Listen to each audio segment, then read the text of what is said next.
Which, let's stay on basketball then. Your top 3 unguardable players. Okay. You want to go first or you want me to go first? I don't know, because you already said one that I said. I don't want you to think I got all my answers from you. No. You already said when I said. Yeah, we talked about it. They probably go. Partially, we only got partially into it. But, all right, let me do this. Okay. I'll just say mine, you say yours, then we'll go back and forth. All right. So, my first one, I'm going to say Bron. Okay. Ooh. You want me to just say why I'm on it? Yeah, go ahead. All right, the reason I say Bron is because I have never seen anybody who can guard him, bro. I've never, and I like even in his latter part of his career, bro. Like nobody, if he really want to go score, he really will go get a bucket. He can get it from anywhere. Like I understand, we done seen a lot of 3, 4, 5 level scores and all of that. But LeBron, literally, he can score from everywhere when he really wants to. Yeah. Like, he just got that mindset in him. Like, so I'm going to go with Bron. Second, I'm going to go with Jokic. Okay. And the reason I'm going to say Jokic, and this actually the same thing with Bron, he makes the right play. Like, I was telling my brothers and them this, and they kind of made me feel like I was, like, trolling. But when you really watch Jokic play, everything he do is, like, either the right play or just a you can see where he was going with. Like, he don't got a lot of bad IQ plays. Like, whether it's a bucket, a pass, or just him taking up some space. Like, when I'm just watching him, bro, he always doing something right, low-key. Like, in the most fundamental way. So I would say that, and both of them real efficient. Especially Bron. Bron's super efficient. Yeah. And They're then similar in a lot. Yeah. And then last, I'm going to go a tie with... I'm going to go a 3-way tie with Steph, KD, and Kyrie. And all of them is self-explanatory. They are. Now, let me hear what you got. Okay, first, let me say mine first. Cause go ahead. You can rebuttal, too. You can rebuttal, too. Yours. I want to know what you think, because correct me if I'm wrong. So...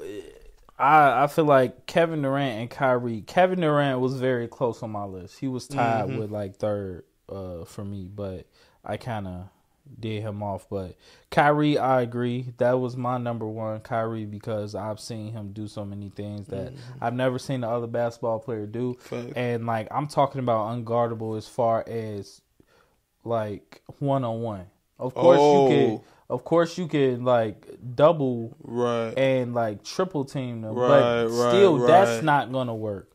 But I'm mainly focusing on the 1-on-1 aspect because I see. It's a given that they can it's either one or the other when they double or triple team you. It's either you get past them with your moves or you pass it out because it's a double triple team. You get what I'm saying? So Kyrie, number 1. I'm going Luka Doncic, number 2. He was close on my list.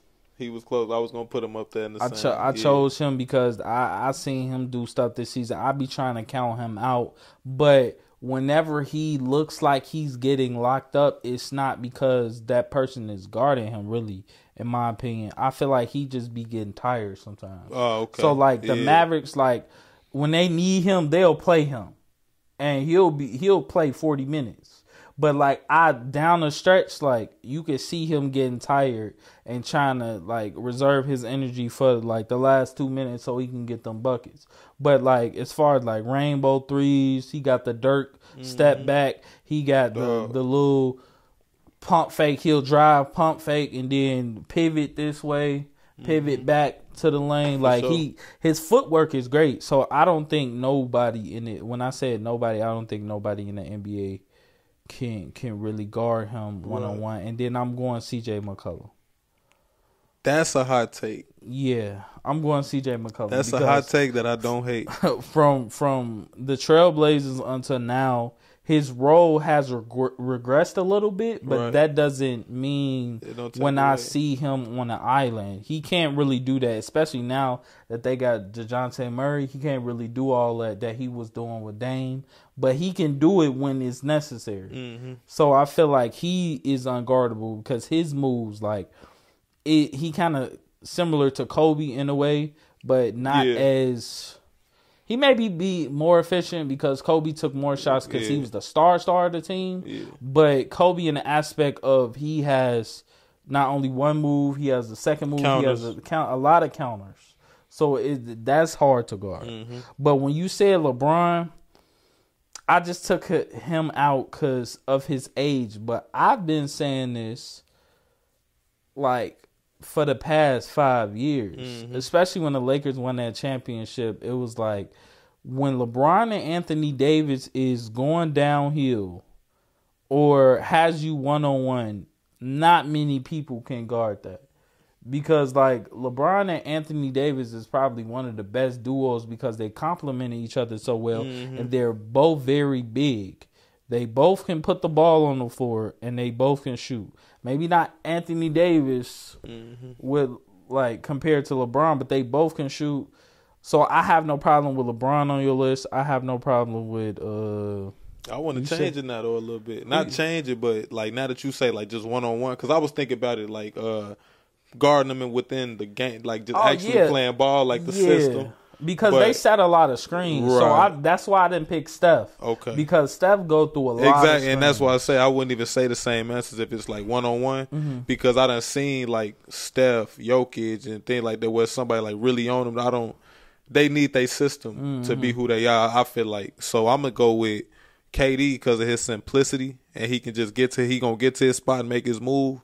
Even then, you know it's coming. Like that's the problem with KD. Like you know what he finna do, but he's still finna burn you. Like that's what's happening. Kyrie, and then I'm gonna stick with Bron though on that because like I say, when Bron want to go get that bucket, he don't need no pick. He don't, and it's on whatever 1 through 5 you put on him too. Like it ain't like well if we put the big on him or the guard on him. Like no, you can pick anybody out your lineup on your whole team. He's more than likely he can go get that bucket, and that's just going off of what we seen. I'm not even trying to be biased or nothing like that.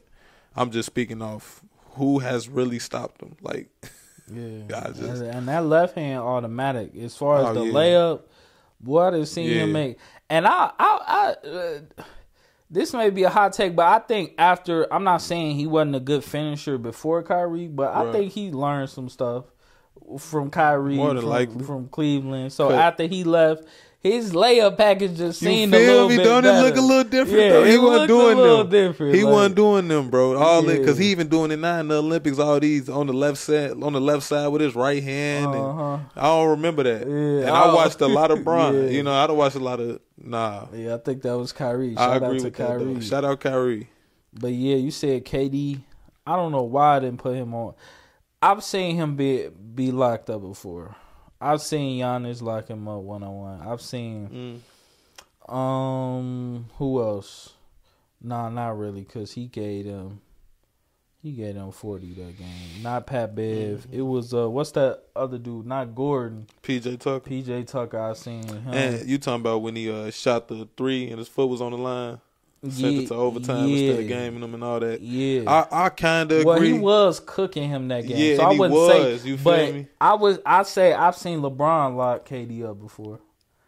I mean, and you know, I won't say he haven't. I won't say he haven't, but I just feel like KD one of them people. I give him grace when he get locked up only because how much pressure the defense put on KD. Like, if you think about that Nets-Bucks semifinal game, bro, they was hugging KD. Like, they wasn't even worried about nobody else for real. When Kyrie and one of them was out. Yeah, I don't even think he had Kyrie. Or was it James Harden? It might have been James.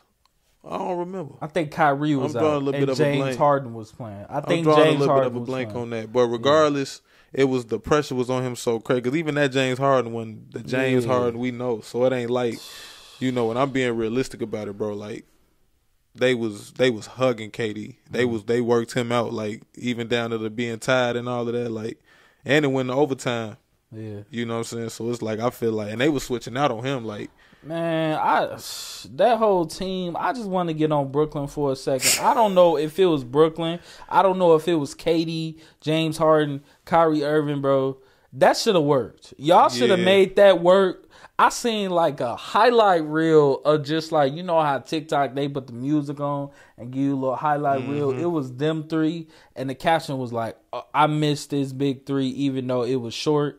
Bruh, them niggas could have went crazy. And even though they got hurt, I feel like they could have waited it out. Like Kyrie, James Harden, and KD, if they at least like each 90% healthy, bro.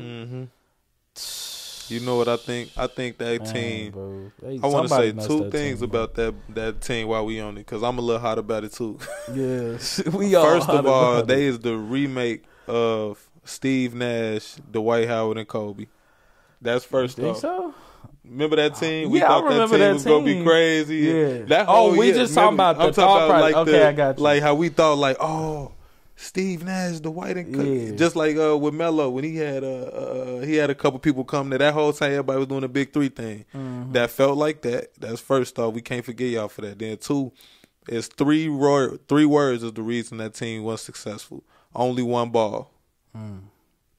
When you got three people that need, and honestly, KD, he more off ball, which is crazy. But James Harden and Kyrie, I don't think that's, in my opinion, I don't think that's what worked.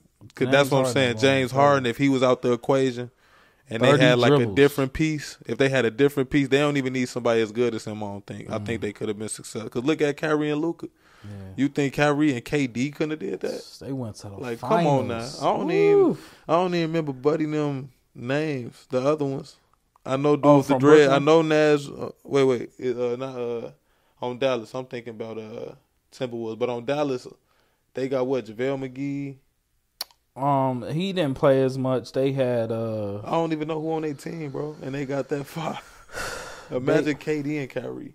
Dang, what's his name? The lanky one that came from the Trailblazers. The lanky one that won the dunk contest. Dennis. Nah, not Dennis Smith. Dennis. That ain't his name. Yeah, but we know who I'm talking about. Yeah, we on the same page with it. But you see what I'm saying? That's my point. We don't even really know the team, and KD and not KD, Kyrie and Luka was able to do that. I know Tim Hardaway, but he didn't really play. They was playing that big lineup. I forget. My point is just that if Kyrie and Luka could do that with that team, KD and Kyrie could have did it if they had like a better piece. James Harden was just kind of toxic for a minute. His work ethic, his focus, and all of that. Like, maybe they should have put Lil Baby on the team.